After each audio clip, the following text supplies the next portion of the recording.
Paramagnetic ও diamagnetic কাদের বলে এবং সেটা কি করে বার করব। দেখো, তোমাদের ক্লাস 11-12 যে অ্যাটমিক স্ট্রাকচার, কেমিক্যাল বন্ডিং বা ডি অ্যান্ড এফ ব্লক ও কোঅর্ডিনেশন স্পিসিস রয়েছে, সেখান থেকে কিন্তু নিট, যেই স্কুল লেভেল কিংবা বোর্ড লেভেলে এই কোশ্চেনটা তোমরা প্রায়শই দেখতে পাও এবং তার একটি শর্ট ট্রিক আছে কি করে আমরা প্যারাম্যাগনেটিক ও ডায়াম্যাগনেটিক স্পিসিস বার করব। প্যারাম্যাগনেটিক কাদের বলে? যারা অ্যাট্রাক্টেড হয় বাই ম্যাগনেটিক ফিল্ড এবং তাদের মধ্যে অবশ্যই আনপেয়ার্ড ইলেকট্রন প্রেজেন্ট থাকবে। ডায়াম্যাগনেটিক কাদের বলে? যারা রিপেলড হয় বাই ম্যাগনেটিক ফিল্ড এবং তাদের মধ্যে কোনো আনপেয়ার্ড ইলেকট্রন থাকবে না, অর্থাৎ অল ইলেকট্রনস আর পেয়ার্ড।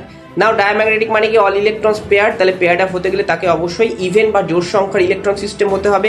আর প্যারাম্যাগনেটিক মানে কি? আনপেয়ার্ড ইলেকট্রন প্রেজেন্ট থাকবে, তাহলে অবশ্যই বিজোড় অথবা অড ইলেকট্রন সিস্টেম হতে হবে। এইটা হচ্ছে শর্ট ট্রিক এবং এখানে দুটো এক্সেপশন আছে। একটা হচ্ছে 10 ইলেকট্রন এবং 16 ইলেকট্রন, এরা দুটোই জোড় সংখ্যার বা ইভেন হওয়ার পরেও এরা কিন্তু প্যারাম্যাগনেটিক হয়। Example B2 and O2। অবশ্যই তোমরা এইটা কিন্তু মনে রেখো।